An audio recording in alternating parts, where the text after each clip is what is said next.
ನಿನ್ನೆನೂ ಮಾದಿಗರೆ number 1, ಇವತ್ತು ಮಾದಿಗರೆ number 1, ನಾಳೆನೂ ಮಾದಿಗರೆ number 1 ಜನಸಂಖ್ಯೆಯಲ್ಲಿ.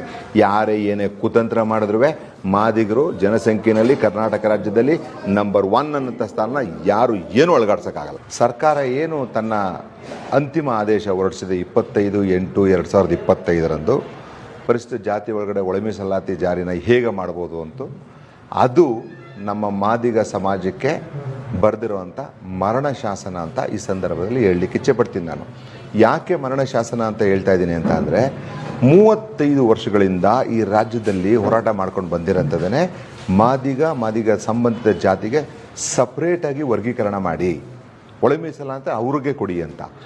Supreme court ಅದೇ ರೀತಿ ಜಾತಿ ಮತ್ತು ಆ ಜಾತಿ ಸಂಬಂಧಿತಗಳಿಗೆ ಒಂದು ಗುಂಪು ಮಾಡಿ ಅಂತ ಹೇಳಿತ್ತು.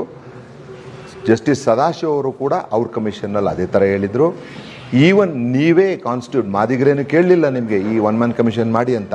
ವಲಯ ಸಂಬಂಧಿತ ರಾಜಕಾರಣಿಗಳು ಅವರ ಸ್ವಾಮೀಜಿಗಳು ಹೇಳಿ ಇಂಥವರೇ 1 ಮ್ಯಾನ್ ಕಮಿಷನ್ ಆಗಬೇಕು ಅಂತಲೂ ಹೇಳಿ ಜಸ್ಟಿಸ್ ನಾಗಮೋಹನ್ ದಾಸ್ನ ಮಾಡಿದ್ರಿ. ಅವ್ರು ಕೊಟ್ಟಂಥ ಒಂದು ರಿಪೋರ್ಟ್ನು ಕೂಡ ಧಿಕ್ಕರಿಸ್ತೀರಿ ನೀವು. ಯಾಕೆ ಜನಸಂಖ್ಯೆ ನಿಮ್ಮದು ಕಮ್ಮಿ ಆಗಿತ್ತು ಅಂತ.